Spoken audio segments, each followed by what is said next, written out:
trace your beginnings to right here. That's correct. Tell me what you remember about where you were born, what your parents told you about that in your early days in Honeypath.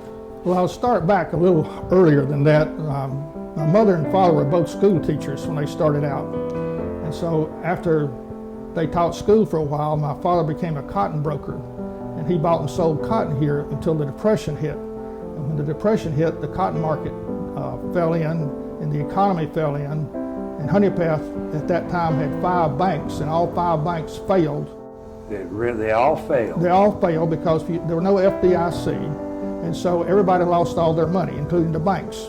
And so my father had sold all his cotton on day one of the Depression. The price of cotton went from 36 cents a pound to 34, and he had about 200 bales of cotton, so he sold everything because he had studied the markets, and he knew if the stock market collapsed, the price of cotton would collapse.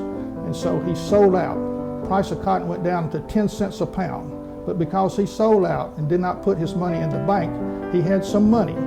He went into the real estate development business, except we didn't know what that was. He bought abandoned and condemned and repossessed properties and then arranged for businesses to come in, and he fixed them up, and then he used that as collateral to operate as a real estate developer, but nobody knew what kind of career that was at that time. So we didn't know his occupation, we just put down businessman. Okay. And so he bought the livery stable and some other buildings and got a sewing sweatshop to come in from New York, and they made shirts. And he kept expanding the shirt company, and during World War II they got a contract to make these olive drab wool shirts used by the Army and the Marine Corps. And so they made hundreds of thousands of dozens of shirts for the military here, so that was a war industry. So he could get building material and expand the shirt factory to 90,000 square feet. And so after the war, they went into commercial manufacture of shirts for different brand names here in Honeypath. It was one of the businesses here. And they went out of business due to competition from overseas. The whole textile industry collapsed. Sure. And so was a Joseph Dunklin Pinson was orphaned at age 16, and he was raised by another family. But when he was 16, he joined the Confederate Army in Hampton's Legion. He went down to Columbia and joined up. And he stayed in the war for 4 years, and then after the war he became a farmer. And he had 6 sons, one of whom was my grandfather, James Pinson, who died in 1941. So when I came along in 1942, they named me James to carry on the name of my grandfather. Okay. So I went to Watkins School and went to Honeypath High School, graduated in 1960, and I was one of the 5 fortunate ones that got to go to college. So I went to Furman University and studied history, and they were drafting everybody about that time, 1964. I was going to be 1A and be drafted or go to ROTC and become a second lieutenant. So I went to Furman ROTC and was commissioned as a second lieutenant in the Army. But I thought to myself that there must be more to this world than Honeypath. It was a very small, secure, quiet place, and I wanted to see what the rest of the world looked like. So in the Army I got to move around in foreign countries, and I moved 11 times in 23 years. What did you do for the Army? Well, I did several things. First, I had a regular Army commission, so I had my choice. I had to do a combat arm detail, so I went into infantry at Fort Benning, Georgia, trained as an infantry officer, went to Germany, was part of the 4th Armored Division with the mission of securing Europe in World War III. If we had a war over there, I was on the front lines with 17 Russian divisions not far away. They figured the lead Russian tank would be in our area 20 minutes after war was declared. Wow. So our chance of survival was poor at best. They told me not to worry about it because we'd be so close to the Russians that they wouldn't blow themselves up also. So it's the safest place to be, would be in direct combat with the Soviet Army. I didn't believe that for a minute. But anyway, for 2 years, we ran 5 miles every morning. We were lean and mean, and we were ready to root the Russians out of the foxholes with our bayonets. And then I transferred over to the Ordnance Corps, which was so much different from the infantry that I would pinch myself in the morning to see if I was dreaming, because I wasn't running 5 miles every morning and living the life of a dog. I was responsible in the infantry for 44 men, and 1 had finished high school. He was my platoon sergeant. They needed captains in Vietnam. So I was in a kind of a backwater unit with 5 military there at a maintenance plant overhauling M60 tanks for Europe, and they forgot about me. So they called me up on the telephone in 1967 and says, "Whoa, we forgot about you. You're the only captain left in Europe. You've got to go to Vietnam right now. We didn't even have time to type your orders." You know, he did them by manual typewriters back then. He said, "Here's a number. You call transportation, tell them to come get you now." because we're pulling 30,000 people out of Europe to send them to Vietnam, and every captain has to go to Vietnam. I went to Vietnam after that, and I commanded a direct support maintenance unit over there, repairing all the equipment in the 1st Air Cavalry Division that was not related to an aircraft. So we had a steady stream of blown up equipment and repairs, 12 hours a day, 7 days a week. I didn't know when Saturday and Sunday got here. In fact, I sent somebody who went on R&R to get me a Seiko watch that had the day and date on it. That was a new thing back in the 1960s. And so I survived that, but I used my infantry training to make sure my troops were dug in and well armed, and we didn't get attacked because we were ready all the time. Then after that, I wanted to get out of the Army.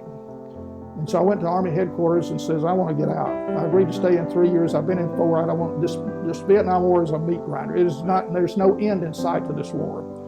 And the division I was in had 17,000 people were replaced either through injuries or replacements after years. Just a constant turnover of people coming and going from my division. And so I wanted out.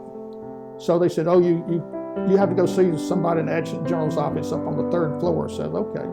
So I wait 10 minutes, they tell me to go up the 3rd floor, and here's this man, I'm sure it was a staged thing. He had this rickety desk and metal chairs, and he had his inbox was piled up about a foot high, and it spilled over into the floor. It was about a foot high. And he had my personnel record in his hand. He said, what can I do for you, son? I said, well, I'm out of the Army.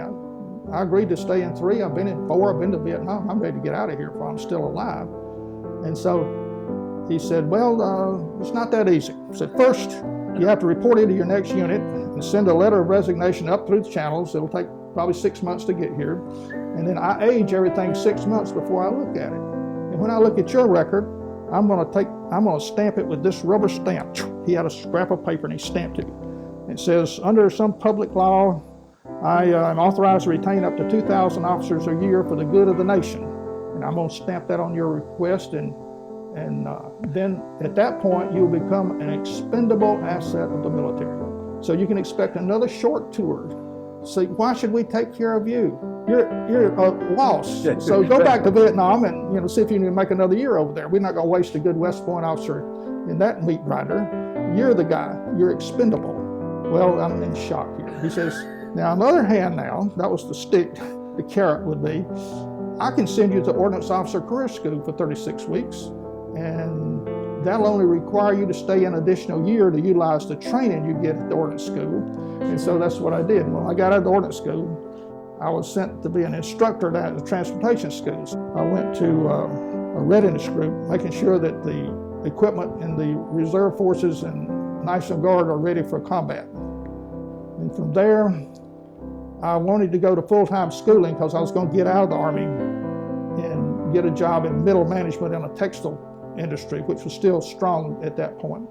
So I decided I got to get an MBA degree. This history degree is worthless in the marketplace, so I will get an MBA degree from William & Mary, a prestigious school. I was up in Virginia, and so I started going to school at night and teaching in the daytime, going to school at night, and it was killing me. I couldn't do that. So I heard they let some officers go for up to 2 years of full-time civil school. So I go to William & Mary and get my master's degree. And then they said, now you got to be utilized for 2 years for getting a master's degree. I said, any place in the Southeast United States. And no, you got to go to Detroit, Michigan and work on a project manager's program developing an armored reconnaissance scout vehicle for the Army. And so I stayed there for 2 years. And then it says, hey, would you like to go to a different service staff college? Normally you go to the command and staff college at this point in your career. Or you can go to another service school. I said, well, send me to another service school. So each year, 12 officers from the Army go to the Air Force School, 12 Air Force officers go to the Army School at Leavenworth. So fortunately, they sent me to the Air Force School down in Montgomery, Alabama. Yeah. So I went to school down there, and then I had a 2-year obligation because I'd done that. The other 11 people got their choice of 2 assignments because they were up-and-coming officers in the Army. But I didn't place number 1 in the class like they told me to. So they says, congratulations, you've been selected to go to Saudi Arabia. Well, in 1973, I didn't know where Saudi Arabia was. We had never heard of it. It was just some goat herders out there and some oil wells. And then I went to the Air Force Staff College, War College Library. It had over 1 million books, and looked up Saudi Arabia in the card catalogs where they had computers. And there were 2 books on Saudi Arabia. One was a handbook for Department of State people going there in 1947, what food to bring and stuff like that, what clothes to bring. The other one was a book by Lawrence of Arabia, written in 1927, 7 Pillars of Wisdom. So I read that book. It was like Lawrence left it in 1927. There was no change. I mean, there were goats in the airport. The way to the capital city was 10 days by camel, or a plane came in 3 times a week, maybe. And so it was an isolated assignment. But anyway, I survived this. It took 12 days for a letter to get from me to my wife, and 12 days for a letter from her to get back to me. I was the only American there with thousands of Arabs. My job was to supervise a 30-person multinational bunch of instructors that spoke English and Arabic, teaching Arabs how to operate the U.S. Army maintenance system, because they were getting billions of dollars worth of vehicles and equipment and repair facilities, and my job was to make sure these 30 people trained the Arabs to do that. They started a hospital when I was there and decided to give their soldiers their first checkups, and 1/3 of them never left the hospitals. They had cholera, they had the plague, they were sick, but they didn't know they were sick. Then from there, Defense General Supply Center in Richmond, Virginia, supplying the Army, Navy, Air Force, Coast Guard, and Marine Corps with all their supplies, all their clothing and equipment type things. And so I worked there for 3 years, and from there, I went back to Saudi Arabia for a year, advising the Army headquarters. They had billions of dollars of construction and equipment coming in, and I was up at the top of the Army instead of at the bottom of the Army there. I left there, I came back to the U.S. Army Logistics Center at Fort Lee, Virginia. I was going to retire, but I'd always put on my preference sheets, any job anywhere in the southeast United States, which they never sent me. So they said, hey, have we got a job for you? We'll send you to Fort Jackson, South Carolina, to be an executive officer of a readiness group, and you'd have a 3-year tour at Fort Jackson. I said, wonderful, I'll look for a job while I'm down there. So I stayed in 23 years, but after 3 years there, they said, we want to send you to Germany for 4 years and back to Saudi Arabia for a year. And I said, well, I'm out of here. So I got out of the Army. So I went to work at Rite Aid, the distribution center in Fairfield County. I came back to Honeypath at that time after I'd been gone for about 30 years. So I had a gap from 1960 to 30 years, but I lived in 11 places, and I never found a better place than Honeypath. This is the most ideal place in all of America. We've got people moving into Anderson County from out west, where it's too cold and bad weather, or from Florida where there's too many hurricanes, and from up north where it's bad. And it has the most optimum weather of any place in the United States right here. I've talked to some of the new people, and I said, why did you come to Honeypath? What's here? Well, cheap land and good climate, and we're here, and we're not leaving, because this is like heaven on earth right here.